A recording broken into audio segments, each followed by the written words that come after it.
श्री राम। आइए, आपको बहुत बहुत शुभकामनाएं। चैत्र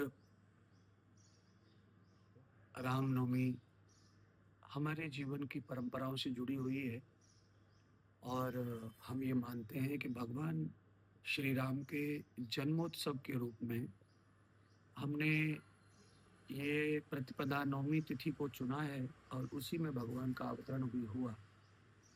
पर साथ में इसमें बहुत सारी कथाएं पुराणों में, इतिहास में लिखी हैं, जिससे नवरात्रि का ये परम त्योहार मनाया जाता है।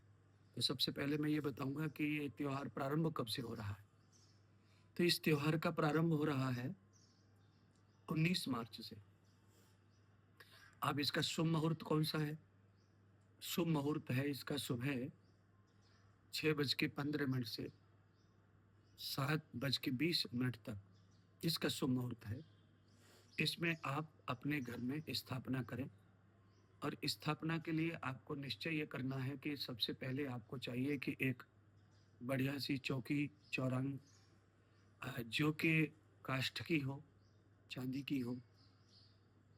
कोई प्लास्टिक वगैरह इस तरह की चौकी चौरंग ना लगाएं। उसके ऊपर सुंदर सा लाल, पीला, केसरी रंग का कोई भी कपड़ा उस पर बांधें और कपड़े को पचरंगी धागे से बांध दें। उसके ऊपर जो है, अब आपको रखना है एक मुट्ठी भर लो, बड़ी सी मुट्ठी भर के अनाज चौकी के ऊपर रख दो। और अगर आपको ये विधि आती है कि आप नवग्रह स्थापित कर सकते हैं, तो चौकी पे वो भी कर सकते हैं, दाल, अनाज, चावल से रंग लगाकर। अगर ये सब नहीं आता है तो केवल मुट्ठी भर दोनों हाथों से अनाज उस पर रख दीजिए। और अनाज में आप जैसे जौ है, जई है, गेहूँ है, चावल है, इस तरह का अनाज वहाँ रखते हैं। साथ में अब आप तांबे का, पीतल का, स्टील का या मिट्टी का कोई भी मटका लेते, घड़ा लेते, कलश लेते। उस कलश के चारों ओर स्वास्तिक बनाइए और कलश के गर्दन पे धागा बांधिए। उसके ऊपर लाल कपड़े में नारियल बांध करके उस पे रखिए और उसके चारों ओर अष्ट चक्र बनाइए, आम के पत्तों का, अशोक के पत्तों का, पान के पत्तों का। साथ में अब विषय आता है कि उसमें और क्या बदलाव लाया जा सकता है। तो उसमें और बदलाव लाया जा सकता है, जैसे एक कोई कटोरी ऐसी ले लीजिए जो लोटे पर आ जाए, उसमें आप अनाज भर लीजिए और फिर रख दीजिए पत्तों के ऊपर, फिर उसके ऊपर नारियल स्थापित कीजिए। एक यह भी विधि है। साथ में फिर इसमें दिए की भी विधि है। साथ में दीपक स्थापित करें अग्निकोण में, चाहे वो तांबे का, पीतल का, मिट्टी का हो, स्टील का हो, चांदी का हो। 2 प्रकार हैं यहाँ पर। एक प्रकार ये है कि आप अखंड दीपक भी जला सकते हैं और नित्य दोनों समय आरती का दीपक जला के भी नवरात्रि की पूजा कर सकते हैं। क्योंकि अखंड दीपक जो होता है ना, उसकी बहुत सुविधा है, सुरक्षा करनी पड़ती है। रात्रि में भी देखना पड़ता है उसका सामग्री, और रात में सुरक्षा भी देनी पड़ती है। कई परंपराओं में अखंड दीपक जलाने की विधि है और कई जगह पे नहीं है परिवारों में। तो जहाँ नहीं है वहाँ आवश्यक नहीं है, और जहाँ है कर सकते हैं तो वहाँ करना चाहिए। अर्थात जितना हो सके उतना उत्तम करना चाहिए। किसी भी प्रकार के 5 मीठे फल पूजा में स्थापित करें। फल में आप कोई भी फल ऐसे रख सकते हैं जिसमें सेब है, केला है, और केले के साथ में जैसे अमरूद है, संतरा है, मौसम्मी है, इस तरह के फल भी चलते हैं।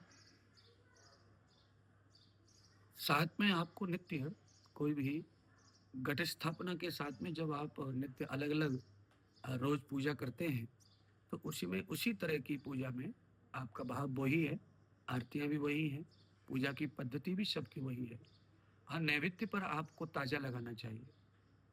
नैवेद्य में ज़्यादातर हलवा, पूड़ी, काले चने गला के उबाल के, और साथ में आप रोज़ खीर-पूड़ी, आपको लगता है अलग-अलग है तो रोज़ आप एक पान का बीड़ा इस तरह का भी उपयोग आप पूजा में कर सकते हैं।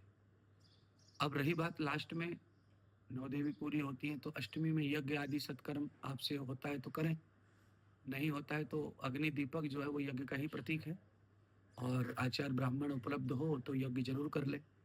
साथ में मैं एक बहुत विशेष बात इसमें बताने वाला हूँ कि जब नौवीं में हम जब कन्याएं जिमाते हैं तो कन्याओं के पैर धोने की जो परंपरा है उसमें किसी भी हाल में आपको जो परात लेनी है, जो कलश लेना है, वो तांबा, पीतल, स्टील या चांदी का ही होना चाहिए।